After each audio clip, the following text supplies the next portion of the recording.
It is your boy, the Mulatto Ronin, back on at it again with another banger and fire video for y'all's out there today. They're y'all. Welcome on back to the channel. But guys, your boy gotta go in on this particular topic right over here, but I gotta really speak to my light-skinned brothers out there, my fellow mulattoes and everybody. To all the men, guys, you have absolutely no business being a part of the street culture.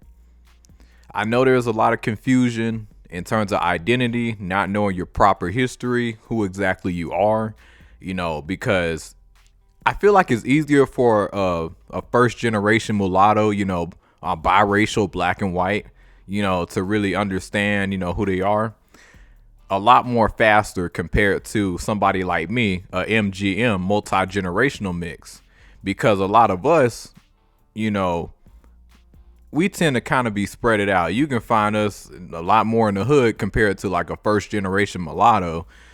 So me, in terms of my dynamics, I want to really help y'all out because, like, yes, I grew up for the first 5 years of my life in the suburbs, and then I moved to the hood. Mind you, I'm from the East Coast, Tampa, Florida, but I did start off living, I believe, out there in Riverview, Florida, like the first 5 years of my life. But it was cool. I liked it, and it was different, very peaceful. I loved it over there, off there, like over there in the countryside. Oh man, just a beautiful area between like Brandon, Riverview. That's an awesome place to live.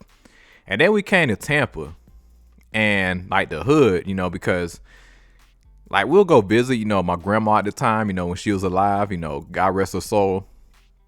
But my mom and everybody, my parents had inherited, they had inherited the house. So, after she had passed, so, parents, they moved in over there, got their names and everything, on everything. So we moved over there to the hood, which it wasn't like a hood, but it was definitely a hood though, and it was different for me. The lifestyle was more different. I was coming from the suburbs, I was used to like shit was cool, like I wasn't used to spiders and shit popping out. I wasn't used to big ass roaches flying around. I mean, I ain't gonna lie, like I seen some wild like I just wasn't used to that, because the suburbs, it's pretty clean, it's just everything's set up nicely. But you come into like the older, lower income area, that's a different ball game. I wasn't used to that, so like my suburban brain at the time was just like, oh shit, like and then I went to school, first experience of niggas, that I wasn't ready for that either, so I'm used to primarily around a bunch of white people with a few black people, so I kind of already knew how we move. I still didn't quite fit in like that, but but when I got to the blacks, it was different. Like, I will say it was fun. Like around black people, it was fun. But at the same time, I wish I would have knew my identity a lot more up front compared to me just learning it now and my history and who I am. But, yeah, like it was dynamics I had to get used to. And it's very, very easy for us, especially if you're not exactly told who you are, because a lot of us MGMs, we tend to be very black identified. And if you don't take the time, because like I don't really blame my parents whatsoever, because I understand the conditioning and certain dynamics and why, and just basically how everything just got to be. So I understand, why, things are like that, and even still to this day. But I'm here to put y'all on game so you don't accidentally walk down the wrong road, because it's very, very easy, especially for us MGMs, because, when you get into that type of environment, then you go to school, it's very easy to steer off and go start to do the wrong stuff. Because you coming from the suburbs, like shit peaceful. You can go outside anytime you want. You can go kick it over here. Like a lot more freedom, shit safe. And then you come to the hood, like that's a different world. A lot of stuff I wasn't worried about, because like I was so used to just walking around having a little bit of freedom. But But then things, it changed when we got over there. And it was like, hey, you can't go out at this certain time. You can't go exactly over here. You can't. I was like, dang, man, like I want to go back to the suburbs. It's like, nah, we ain't going back over there. We over here now. This the new home. Like, I ain't gonna lie, I ain't like it at first, but it grew on me. But like, it definitely taught me a lot in terms of like, just life. And but when it came down to school and everything, growing up, going to a black school and seeing the dynamics of stuff, that definitely made me a lot stronger. And like I said, guys, like I have no resentment or nothing to, anybody. This is really just a learning experience, but I'm so glad I went through it so I can tell you guys for all the next generation who are coming up. And in terms of like the hood, especially now back in my time, because, I'm 26, but coming up as a kid, I was probably like, dang, maybe like 6 or 7 or whatever. Yeah, when I went over there in my elementary, first black school. So, but anyway, like just the hood environment, especially as you get older, as long as you mind your business and, you just stay to yourself, you should be okay for the most part. Watch your surroundings. My parents was always big on that, just don't try to be the hardest one out there, try to stay away from confrontation, like just be on your P's and Q's, know a little something if needed, but for the most part, just be aware of certain things. You see a group of certain people, go the opposite way. You see some strange behavior, go the opposite way. Just common sense stuff, and as long as you got that mentality, you should be all right. And then on top of that, another thing too, like I said, guys, I've always been a big nerd. Like I'm a nerdy dude, so talking to me right away, people can already tell, yeah, he ain't about that life. Even though exteriorly, I got a little bit of muscle on me, a little bit of muscle, but like I said, man, I'm a really just a big nerd out here, so I think that's what really helped me. And I'm just a chill person, I know what not to do, I got my street smart, so that's what really saved me. Now, for this new generation out here, I'm worried for y'all. So, the new generation of mulattoes, MGMs, and who are in the hoods out there, see y'all around the new niggas. The new niggas move different. See, the old school ones, you can mind your business and for the most part be all right. Don't get me wrong. East Coast, in my opinion, is the worst place for us, especially in the South, Florida, because East Coast behavior, especially over there in Florida, the South, that's the area where like you don't have to do nothing, but people will still fuck with you.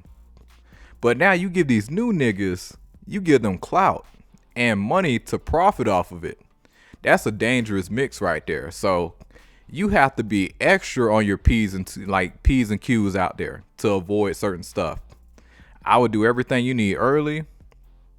Try to have a group of friends with you, and also just, hey, be a square. Ain't nothing wrong with being a nerdy dude, because listen, man, me coming back right now, build a little bit, tatted up, looking decent, smelling good. I ain't gonna lie, you don't want to be walking back like, you don't want to be looking like me going over there now. Nah. Even though when I open my mouth, they can see like, oh yeah, but still, if you look like that type of dude and you got that confidence to you and you of this phenotype, you gonna have a problem, walking around there. So I'm not saying don't hit the gym. Definitely, be prepared, be capable. But I'm gonna be honest, man, if you, for the most part in the black community, if you a nerdy dude and you light skin on top of it, they ain't really finna fuck with you like that if you in the hood like that, in my opinion, at least from Florida. I can't speak for Chirac. I can't speak for them niggas out there in North Carolina. I don't know how them niggas move, but over there in Florida, I know how they move. At least over there in Tampa, that area, so like Florida in general, like it, if you just stay out the way and you mind your business and you a nerdy dude, for the most part, you should be all right. They're gonna be like, okay, yeah, he probably a suburban boy, which I was at first, and parents didn't have enough money, came down here to save some money. That's how they gonna look at me, They ain't gonna look at me like that now. I got the muscle on me, a little bit of tattoo. Hold on now, let me see who this new nigga is. And so it's a little different now. But anyway, if you are a light skinned dude, you have no business being out there in the street culture, because you have to keep in mind, after everything I just said, you are a minority within a minority. The last place you want to end up is in prison. Like, guys, you see the amount of alertness and how you have to move in the black community in general if you are a light-skinned person, because this phenotype, especially as you looking good and you kind of build too, if you look like you can get woman and you in the black community, you need to be very, very cautious. Proceed with caution. You need to proceed with more caution than a white boy, in my opinion. Because you're a rarity. You're a minority within a minority, walking around. So if you're doing that, hey man, you need to, the last place you want to go is prison, because like you see how the black community does in terms of like light skin. If you moving accordingly out here, like you already see what happens to us, and you doing your own thing, trying to build and stuff. You seen what happened to Nipsey Hussle, and hey, you got to move different. Like for real, you got to really be cautious, because the last place you want to end up is in prison. That you already a minority within a minority, but you go to prison. Oh no, that is not going to end well for you. See, what you need to do, like the only people in the black community that I give a pass to for behaving and moving a certain type of way is the light-skinned woman, because I know she's going to benefit the most after doing the fuckery. But at the same time, as men, as light-skinned mulatto type of men out here, we have to do better, because we got the mixed genes out here. That's not to say we better than anybody, but I'm just saying we move different out here. And if you know your history, we used to have our own class over here.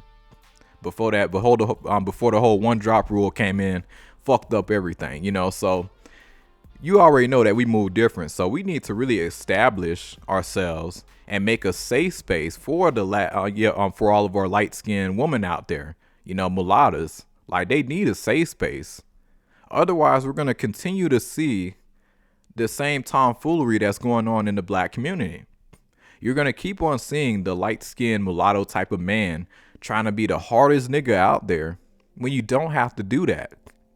In fact, a lot of black women, they actually respect you more when you're not doing that, when you're just yourself.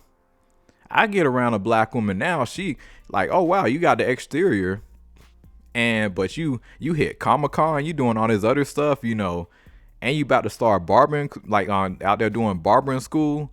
So like, not only I look good, I got the body, I got the muscle, but like I can also, like, I'm gonna learn how to do the lashes and all that shit, and can still throw hands. Like that's a better nigga, in my personal opinion, if I was a woman, So you gotta think like that. You gotta untrain a lot of the niggertree that you have been programmed out here, because yeah, like, it's very, very important that you learn this, because especially if you're in the low income area, you in the hood and stuff, you got to really move differently. But you got to really, really be cautious. Like, I really do feel bad for this next generation, because see, back in my time, it's so crazy, like, because I'm still young, like I'm 26, but back in my time growing up, it wasn't that bad, like, yeah, the stuff was there, but as long as you stayed away from it, you good. Even knowing how the East Coast Southern mentality is, to just fuck with you for no reason. That's one thing I love about Midwest, West Coast, mountain areas. If you don't fuck with nobody, you good. East Coast Negroes, different. Like out there in the South, Florida, nah, they step into you. Especially now, like, even though I'm moving back, but thank God I ain't gonna be around that type of environment. But I do know I am still gonna go visit Tampa, certain parts. So I am gonna definitely be aware. Especially now I got a bit more muscle, I'm more capable, I know I'm gonna get more tested a bit more. But I'm definitely ready for it. But at the end of the day, I know how to move though. But you definitely have to be more cautious now, because people are very clout driven. That's one thing I hate about Florida, and a lot of the East Coast is very, very clout driven, So That's a scary environment, especially with the Negro mentality out there nowadays in the hood and all that areas and stuff. And then even worse, you got the damn suburban boys. I don't know what the fuck. Listen, if you light skinned mulatto, your ass have no business. If you from the suburbs, you have no business embracing the hood culture, street culture. Like you the last nigga that should be doing that.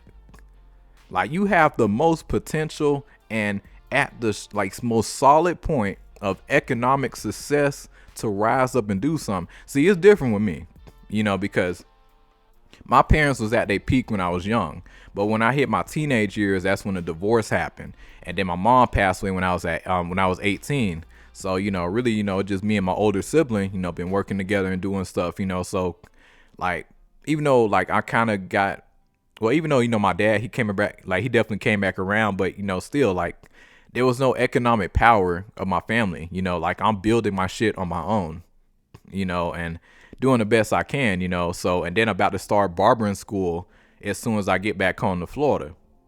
So that's what I'm building, and also jumping into politics to get the light skinned, racially ambiguous people, our class, get that shit back so we can control our narrative. So the black community don't dictate what the fuck we be doing, But at the same time, I'ma still look at the black community as like a big brother, Like we really, yeah, you just dark skinned, like we still brothers of one another, they still help make us, It just we got the structure, in my opinion. I'm not trying to throw shade, but it's just like in general, we just got like when we're sharp out here, we really are a force to be reckoned with. That's not to say they're not, but it's just like when it comes down to how we move, it's more different. And then on top of that, the self-control. And if you light skinned, racially ambiguous in general, but especially as a man, you have to have the best self-control. Like that shit need to be like God mode, because like when it comes down to niggas and how they be moving and just knowing that you a minority within a minority, when it comes down to the white people, you get around a diverse environment, seeing how they move, because at that point you dealing with niggas with power. At that point, when you around the white people, money and stuff. So, you don't want to slip up over there either. But for the most part, white people really ain't finna fuck with you like that. It's only really black people really wanna, like, they gonna try you the most. And Hispanics too. Hispanics do you the dirtiest. I don't know what it is, but when you a mulatto type of person and you don't know Spanish, and they hear that you're African, European descent, and a few other stuff, oh yeah, they don't like you. I'm not gonna say all of them. Like I do got a lot of Hispanic homeboys and stuff. Like we cool. I know a lot of Afro Latinos. We cool as well. But that's the most pushback I tend to get a lot of the times, and it just be the horrible behavior. But yeah, black people off the chain. No, I ain't gonna lie. But you have to move very, very smart as a racially ambiguous man when you're dealing with the black community. And like I always said, if you think you're gonna be the face of the black community, if you're walking around with higher percentage of European and everything else in you, and it's clear as day, you got the freckles and all that shit, and don't let you have the loose curly hair. Ooh, Lord have mercy. Yeah, that's a deadly mix right there. You think you finna walk up in the black community and try to lead on and lead everybody to prosperity? See, black people is always gonna take that. Not everybody, but a lot of them is gonna take that as like, nah, I don't like that. I don't feel comfortable with a mixed person up here trying to lead the black community like that. That makes us look weak. I think that's how black people see it. That's why we get so much pushback, and like we see what happened to a lot of higher ups that be doing that. Like people that look like the people that look like us. So it's best for us, especially knowing our history now. We need to really build within the light skinned, racially ambiguous mulatto type of people, so we can get some economic power out here, especially us men. Because we're very, very creative. We just got to get the proper structure to do it. And in terms of America, especially seeing how a lot of black people pulled out of politics recently in recent times, because just seeing everything that's going on, a lot of people are like, they're wondering, like they're scrambling, like, dang, why aren't black people pulling up the protests and everything? It's our time to shine. We get to tell our story now, because now black people, they pull back, so it's time for us to step up. We can hop into politics and say, hey, listen, we're the golden race of people. The mulatto class was erased from history due to the one drop rule. We need our shit back if you want us to start helping and start fighting for everybody, because, hey, give us that, because we need our economic power. We are not about to let the black community dictate everything and put all, especially to the light skinned men. How are y'all okay with the black community destroying your image? And literally, you have to fight 10 times harder for your masculinity, everything, to even get somewhat decent of a partner, Even as you is on body game looking good, like the amount of shit that comes with it, like, come on now. That's all I got to say, man. But let me know what you guys think. It is your boy, the Mulatto Ronin. I hope I helped a lot of racially ambiguous mulatto type of men out here, light-skinned men out here. Yeah, you don't have to do all the hood shit. You have more power than you think. And I want to see y'all do better. I want to see y'all working together. Stay away from that type of culture. Ain't nothing wrong with being smart. Ain't nothing wrong with being in your own lane. Get comfortable being alone for a little bit as you building, because listen, when you're a minority within a minority, you just got to move differently. But that's all I got to say. It's your boy, the Mulatto Ronin. Like and subscribe, share. Y'all take it easy.